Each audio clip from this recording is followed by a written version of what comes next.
Peace to everyone. Good morning. I apologize for the sound of those lights in the background. I just installed new bulbs. And I also apologize for the messiness of my garage and the lack of a suitable background. Not that it's a huge surprise if you watch my recent videos, but today's video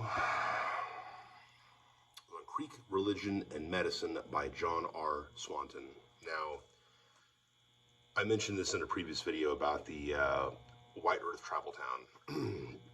Not this specific title, but Swanton in general. Now, Swanton wrote a lot of stuff, and after just kind of going through this, I could easily see why people would be able to kind of take this and use it as a manual on how to recreate some of the stuff. Now, I mean, there's a lot of information here, and this is only part of a much bigger text. So, there's so much information here. He's so specific. It's really interesting. He also has some Muskogee words in it too.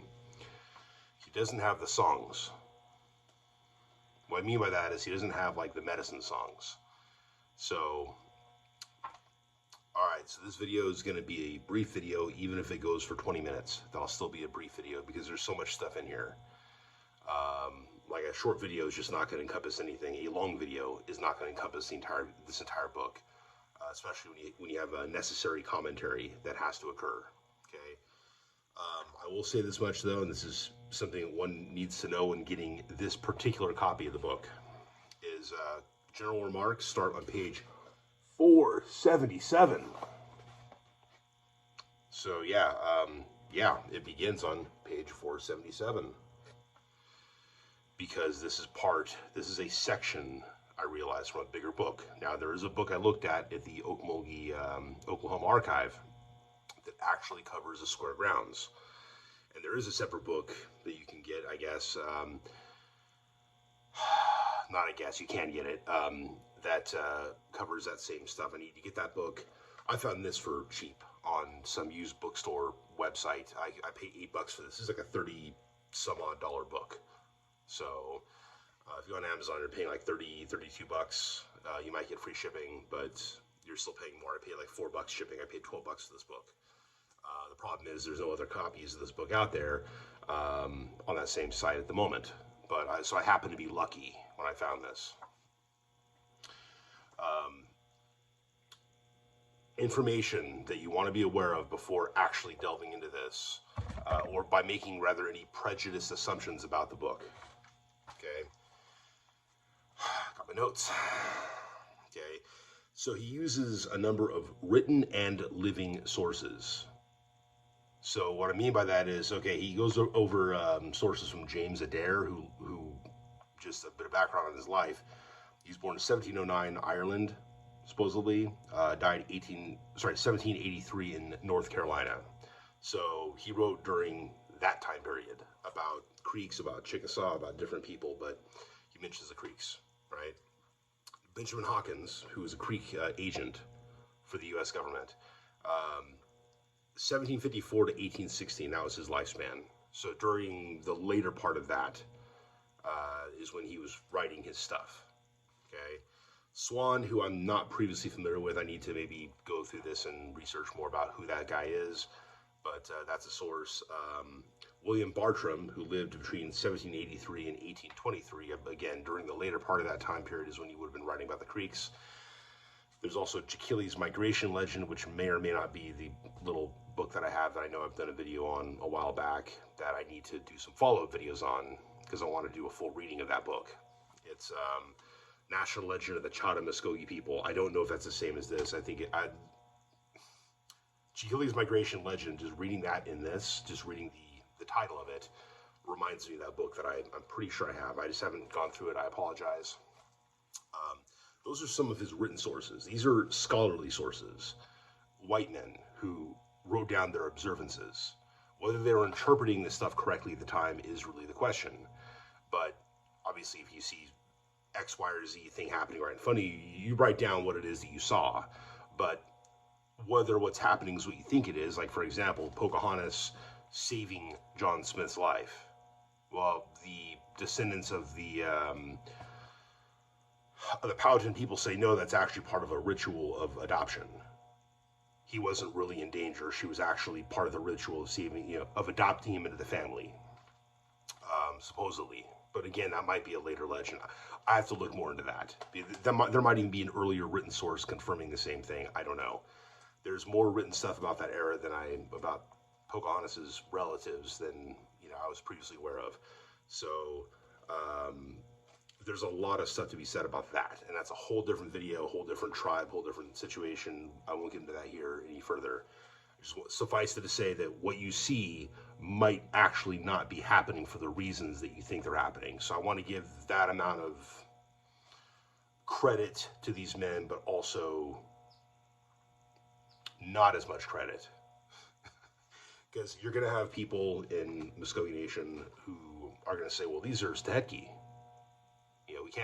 We can't be using them as sources for our stuff. The thing is, though, like in that article about will the real Apalachicola please stand up?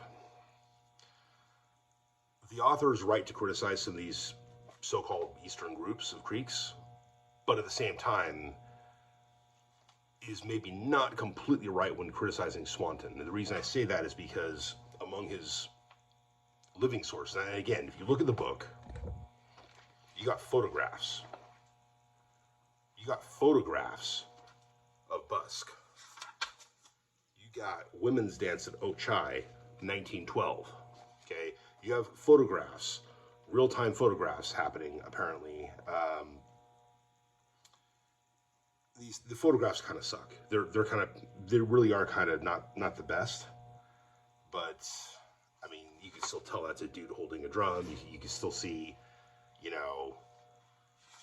and there's explanations of the photographs too.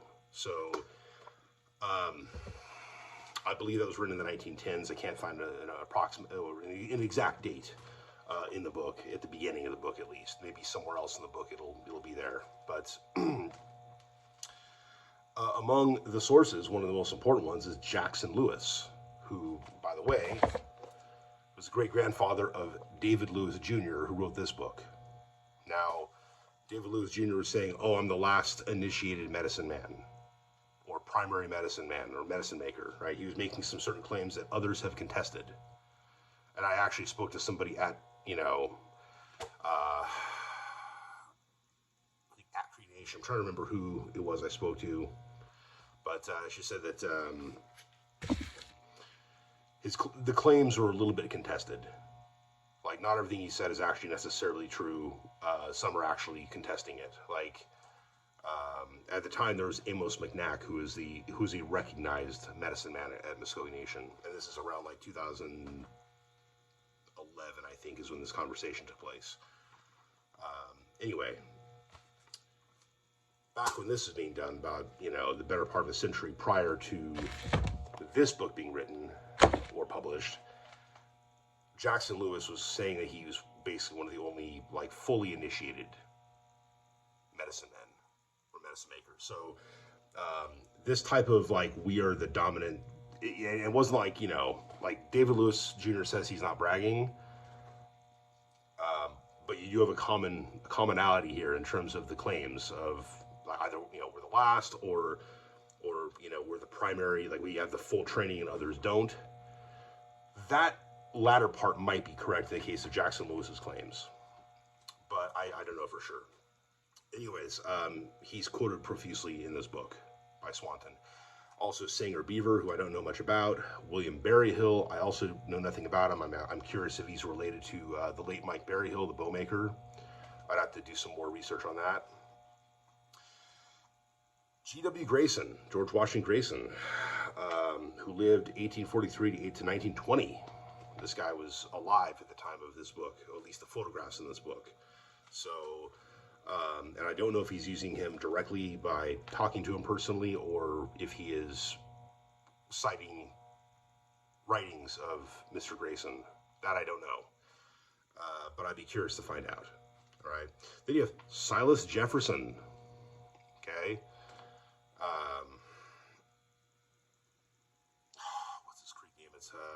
it's something wind. It's oh yeah, Hodolomiko.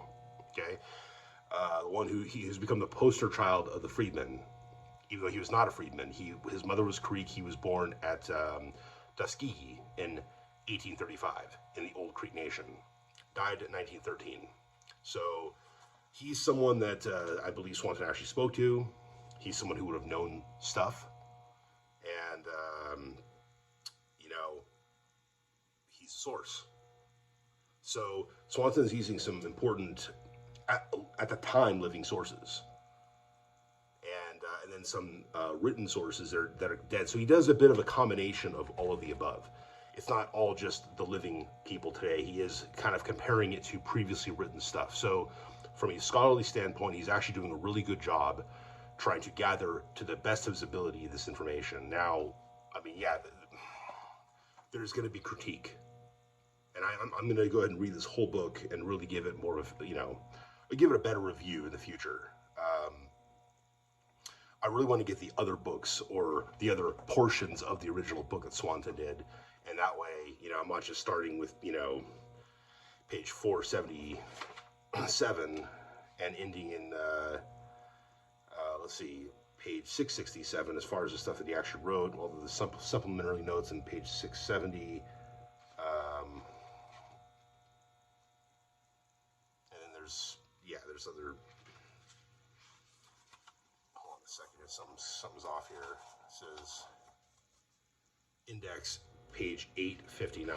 Well, there's no page 859 in this book. That's part of the contents of the original book that Swanton did. So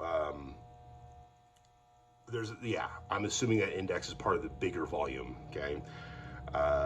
But yeah, just to give you guys sort of the contents, he's got general remarks. He talks about the cosmos, supernatural beings, charms, the fate of souls, miscellaneous beliefs, sacrifices. Like there's a sacrifice of either part, like the deer's leg, or the entire deer itself, depending on situation. Taboos, music and dancing, which is interesting. Kind of comparing and contrasting with what you tend to see today. Ceremonies, like there's miscellaneous ceremonies. There's a ceremony of the Asi, which is the black drink. There's minor ceremonies connected to the square grounds. There's the great annual ceremony or busk, which is the green corn. He goes over shamanism, medicine. Shamanism, I hate that term, but shamanism is used quite a bit as a term for, native medicine. And general remarks, the knowers and the fasters or doctors. Oh, I damaged this book. It's brand new. And methods of practicing. There's some interesting stuff in there about healing gunshot wounds, and about if you're wearing the owl's feather, that means you're fully initiated. If you wear a fox, if you're actually wearing a fox fur and you're only doing this around battle or some other dangerous situation where there's a lot of people know to go to you to cure snake bites. Also, if you have an opossum skin with tobacco in it, that's also like you would do that because also the opossums eat snakes.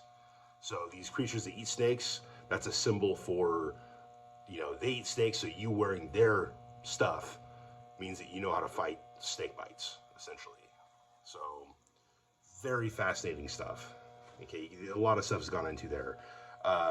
Methods of practicing medicine. Then there's weather controllers, witchcraft, which I want to read about that because I'm curious. My understanding from what I read years back, and this may or may not be correct, is that actual witches could be put to death. Think about that for a sec. But I'll get into that and kind of verify. So don't quote me, and don't quote me as quoting this saying that just yet. Okay. He goes into diseases and remedies, like some general remarks, the Creek medicines, the Alabama medicines, the Natchez medicines, and that's pretty much what he goes over. Because Adair and others are being quoted, you'll hear stuff about the Chickasaw. You'll hear brief mentions about the Shawnee, stuff that really isn't specifically necessarily relevant to Creeks, although there's a comparison and contrasting there as far as like some person will say, oh, this is a specific Creek thing, and then it turns out the Chickasaw are doing something very similar. And so there's a bit of contradicting of the of one source by comparing with another. So he does good scholarly work here. He is using actual living native sources, and as well as written sources by white men about natives and their observations about them. So that's kind of cool. He goes over when he says Alabama. He at least in some part he's talking about the Alabama tribe of Texas, as in what is now referred to as the Alabama Coshada tribe. I don't know if he mentions the Coshada. I haven't read this whole book yet, but he does mention the Alabamas of Texas, so which nowadays are part of the Alabama Coshada tribe, and both of which, or combined in which, are the same, really the same people as the Alabama Kasardi tribe, tribal town of Oklahoma. You know, because Alabama and the Kasardi and the Kasadi, there's I think there's the Coshada tribe of like Louisiana or something. Anyway, they're all the same people originally. Like, they are all the same peoples, even within the Old Creek Nation. They were closely tied to each other more than any other group in the Old Confederacy. So it's interesting to see some slight linguistic difference when he writes out certain words in the original language. He goes over a huge list of all the different dances. He goes under, like, you know, like certain colors associated with, you know, the directions, the 4 cardinal directions. Some pretty cool stuff in here. So I don't really want to, like, overdo it here, but yeah, there's a lot of good material here to work with, and I can see why others would take this stuff and try to reconstruct the ceremonial complex using Swanton, and then just say, oh, this is, you know, we've always been doing this. It's like, I don't know about that, man, because there's a lot you can copy from this, even just this book alone, which is not the complete corpus of Swanton's writings. There's some very interesting stuff here, though. So if you're interested in understanding from a scholarly analysis more about Creek religion and medicine, I would recommend this already, just from what I've read of so far. I've been thumbing through the entire book and reading, you know, portions of chapters, and I need to just start from the beginning and do the whole thing. And I'll give another commentary in the future on this, because this is fascinating stuff. I'll probably read sections out of it, because it's actually it's very fascinating stuff. So with that, I'll close for now. So let me know what you think in the comments below, and for watching. Until next time, Hadam Chichathlis.